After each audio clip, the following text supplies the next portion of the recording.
Hello viewers, in today's class we will work out two numerical examples on heat exchangers using NTU approach. For solving problems we go for LMTD approach if we know all fluid temperatures or they can be easily obtained from the given data. If exit temperatures are not given for both fluids, NTU method is most suitable and easy to work out. In certain situations we can use any method as per your choice. Let us work out a numerical example. In a parallel flow heat exchanger, cold and hot fluid enters at 40 degrees centigrade and 150 degrees centigrade respectively. The heat capacities of cold and hot fluids are 20 and 10 kilowatts per Kelvin, and the overall heat transfer coefficient U for the heat exchanger is 500 watts per meter square Kelvin. If the area of the heat exchanger is 30 meters square, find the exit temperatures hot and cold fluids. Also find the heat transfer rate in the heat exchanger. So you are given the cold fluid inlet temperature and hot fluid inlet temperatures, but both exit temperatures are not given. The heat capacities, so that is MCP for both the fluids are given. It is given in kilowatts per Kelvin. So you need to convert into watts per Kelvin. So that is MCP of cold fluid and MCP of hot fluid. And overall heat transfer coefficient 500 watts per meter square Kelvin is given. Area of the heat exchanger is also given as 30 meters square. So you have to find out both exit temperatures and the heat transfer in the heat exchanger. If exit temperatures are not given, it is easy to work out using NTU method. Use of LMTD approach is difficult for these kind of problems. Let us tabulate the given data. Inlet temperature of hot fluid is given as 150 degrees centigrade, cold fluid is 40 degrees centigrade. Heat capacity of cold fluid is given as 20 kilowatt per Kelvin, it is 20,000 watts per Kelvin. Heat capacity of hot fluid is 10 kilowatt per Kelvin and it is 10,000 watts per Kelvin. Now comparing these two, we can see that the hot fluid is having minimum value of heat capacity, so this is C minimum, CH is C minimum. Cold fluid is 20,000. So the heat capacity is for cold fluid is more. The heat capacity of cold fluid is maximum. And overall heat transfer coefficient is 500 watts per meter square Kelvin and area is given as 30 meters square. So you have to find out outlet temperature of cold fluid, outlet temperature of hot fluid and overall heat transfer in the heat exchanger. Since both the exit temperatures are not given, it is easy for us to go for NTU method. So NTU can be calculated from the given data as UA by C minimum, and U overall heat transfer coefficient is 500 watts per meter square Kelvin and area is 30 meters square, and C minimum heat capacity, that is for a hot fluid, which is 10,000 watts per Kelvin. So by calculation you get NTU as 1.5. Now you can also find out the heat capacity ratio C minimum by C max, that is 10,000 divided by 20,000, you will get 0.5. Now we have the effectiveness expression for a parallel flow heat exchanger, which we have derived in the previous class. Effectiveness is 1 minus e raised to minus NTU into 1 plus C divided by 1 plus C. Now substituting for NTU and heat capacity ratio, which we have calculated, so NTU is 1.5 and heat capacity ratio is 0.5. Substituting that, you will get the effectiveness as 0.5964 or 59.64%. So that is the effectiveness of this heat exchanger. Now once you know the effectiveness, you can use the basic definition for effectiveness. Effectiveness is heat lost by hot fluid divided by maximum possible heat transfer. So heat lost by hot fluid is CH into THI minus TH0 and maximum heat transfer is C minimum into THI minus TCI. Now effectiveness we have calculated 0.5964 and CH, and here CH itself is C minimum because hot fluid is having minimum value of C. So that will cancel out. CH is C minimum, that you can cancel it out. In this particular example, effectiveness is THI minus TH0 divided by THI minus TCA. So you can substitute that CH, and also C minimum is 10,000. So you can substitute, but anyway it will cancel out. And THI is 150, TH0 is the unknown, and both the inlet temperatures are known. You can substitute that and you will get the TH0 as 84.396 degrees centigrade. So this is the exit temperature of hot fluid. Again you have effectiveness definition as heat gained by cold fluid divided by maximum possible heat transfer. So substituting for effectiveness, 0.5964 and heat capacity of cold fluid 20,000 watts per Kelvin and C minimum is 10,000 watts per Kelvin. Tc0 is unknown. Inlet temperature of cold fluid is 40 and substituting for both the inlet temperatures we can solve for Tc0. Tc0 we will get as 72.802 degrees centigrade. Now the heat transfer you can either use the formula Ch into Thi minus Th0 or Cc into Tc0 minus Tca. Or you can use UA into LMTD because U is known, A is known, all four temperatures are known now. So you can use even UA into LMTD. So any of those three equations it can be used to find out the heat transfer.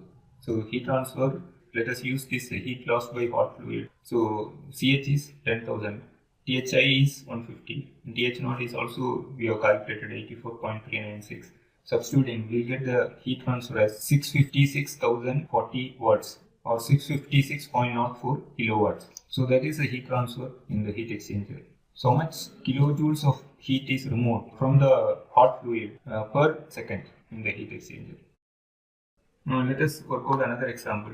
A single pass parallel flow steam condenser with a surface area of 0.77 meters square condenses saturated steam at 120 degrees centigrade using water available at 20 degrees centigrade. If the mass flow rate of water is 1000 kg per hour, find the following: rate of condensation of steam, exit temperature of cold water, and the rate of heat removal from steam. Overall heat transfer coefficient U is 1800 watts per meter square Kelvin, and enthalpy of evaporation is 2200 kilojoule per kilogram. Here again we are given the surface area of the steam condenser. So surface area is 0.77 meters square and the steam is condensing. It is already saturated. When you remove the heat from saturated steam, there will not be any temperature drop. It starts condensing. If it's superheated steam, the temperature will come down. Once it reaches the saturation temperature, it starts condensing. But already this is saturated steam at 120 degrees centigrade. So on removal of heat, it immediately starts condensing without changing the temperature. That means hot fluid temperature, in this case steam, the temperature of steam will remain at 120 degrees centigrade. There will not be any change in temperature and Thi and Th0 will be equal to 120 degrees centigrade. So the cooling medium is water at 20 degrees centigrade. It is entering at 20 degrees centigrade. Mass flow rate of water is 1000 kg per hour. You can convert into kilogram per second. And you are given the overall heat transfer coefficient and enthalpy of evaporation for water at 120 degrees centigrade. Now you have to calculate the rate of condensation in kilogram per hour. The exit temperature of cold water. Exit temperature of cold water means Tc0 you should calculate, and the rate of heat removal from steam, that is heat transfer in the heat exchanger, Q, you have to calculate. So let us tabulate the given data. Thi is inlet temperature of hot fluid is 120 and given outlet is 120. Tca, inlet temperature of cold fluid is 20 degrees centigrade. Mass flow rate of cold fluid, that is water, is given 1000 kg per hour. We will convert into kilogram per second by dividing by 3600. So you get 0.277 kilogram per second. Overall heat transfer coefficient is given as 1800 watts per meter square Kelvin. Area of the heat exchanger is 0.77 meters square. And enthalpy of evaporation is 2200 kilojoule per kilogram. So that we need to convert into joules per kilogram. So we need to multiply by 1000. And we have to find out the outlet temperature of cold fluid, the mass flow rate of hot fluid, that is condensation, rate of condensation of steam, and the total heat transfer in the heat exchanger. So this is the temperature variation for this, and it works as a parallel flow heat exchanger. And since saturated steam is condensing at 120, the temperature of hot fluid here remains constant at 120. As cold fluid is entering at 20 degrees centigrade, its temperature is changing, it's increasing. So you don't know the exit temperature of cold fluid. So in this case, so since area is given and U is known, and here C minimum is going to be for the cold fluid. In this case, hot fluid has infinite heat capacity and cold fluid heat capacity is going to be minimum. So you can take C minimum, you know, MC, mass flow rate is known, CP, it is a water, so CP value is also known. So MCP of cold fluid, that is CC, is known, and that is C minimum. So you can calculate C minimum. C minimum can be calculated. So U is known, A is known, C minimum is known. So you can easily calculate NTU, and it's easy to solve it using NTU approach. So you have CC value, you can calculate CC value, MC, CPC. MC value is known 0.277, and Cp value for water we can take it as 4186 joules per kilogram Kelvin. So on calculation we will get 1159.522 watts per Kelvin. And we know that water is having minimum value of AmCp or heat capacity. Since the other side is hot fluid is condensing, so it has infinite heat capacity. So C minimum is for cold fluid, and we can take it as 1159.522. So now you can calculate NTU as UA by C minimum. U is 1800, area is 0.77, and C minimum is 1159.522. You will get NTU as 1.195. Now we can use a reduced expression for effectiveness since it is working as a condenser when it works as a parallel flow heat exchanger. So this is a condenser working as a parallel flow heat exchanger was the heat capacity ratio is 0. When the heat capacity ratio is 0, you will get a reduced formula like this for effectiveness as 1 minus e raised to minus NTU. Now substituting for NTU as 1.195, you will get the effectiveness as 0.697 or 69.7%. So this is effectiveness of the heat exchanger.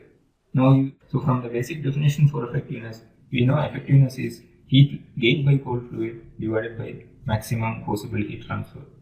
Heat gained by cold fluid is Cc into Tc0 minus Tci. We already calculated Cc 1159.522 and Tc0 is unknown, Tci is 20, and maximum possible heat transfer in the denominator, that is C minimum into Thi minus Tci. In this case, C minimum is for the cold fluid only. So you will get once again 1159.522. So these two cancel, and Thi minus Tci 120 minus 20. So we can work out for Tc0 from this. Tc0 you will get as 89.7 degrees centigrade. So the outlet temperature of cold fluid is 89.7 degrees centigrade. Now you can find out the heat gained by cold fluid as Cc into Tc0 minus Tci. We know the Cc value, and Tc0 we have calculated, so you can substitute Tc0 here, and Tci is 20, so when you work out you will get 80,818.68 watts. So it is the heat gained by cold fluid, or it is heat lost by hot fluid. So heat transfer in the heat exchanger is converting into kilowatts 80.82 kilowatts. So much heat is gained by cold fluid, or so much heat is removed from the hot fluid per unit time. That means 80.82 kilojoule per second heat is removed from the hot fluid. Here hot fluid is steam. For a hot fluid, here hot fluid is undergoing phase change. You cannot use the formula QHS CH into Thi minus Th0. Since Thi minus Th0 is 0, so inlet and outlet temperature of hot fluid is 120 only. So the difference is 0. So we already know that in such situations we cannot use QH is equal to CH into Thi minus Th0. So when a fluid is undergoing phase change, the formula of mCp into delta T cannot be used to find out the heat transfer. Such situations where a fluid undergoes phase change, you have to find out the heat transfer as mass flow rate of fluid into the latent heat of evaporation or enthalpy of evaporation. So here I use the formula for heat transfer for heat lost by hot fluid as mass flow rate of hot fluid into latent heat of evaporation of the fluid. So we know that latent heat of evaporation is given in the problem as 2200 kilojoule per kilogram, or you can have to convert into joules per kilogram. So I multiply by 1000, and also we have calculated the heat gained by cold fluid as 80,818.68 watts. So from that you can solve for mass flow rate of hot fluid as 0.0367 kilogram per second. So we can convert into kilogram per hour by multiplying with 3600. So if you multiply by 3600, you will get mass flow rate of hot fluid, in this case mass of steam condensed, as 132.12 kilogram per hour. So in 1 hour, 132.12 kilogram of steam is condensing in this steam condenser. Thank you for watching.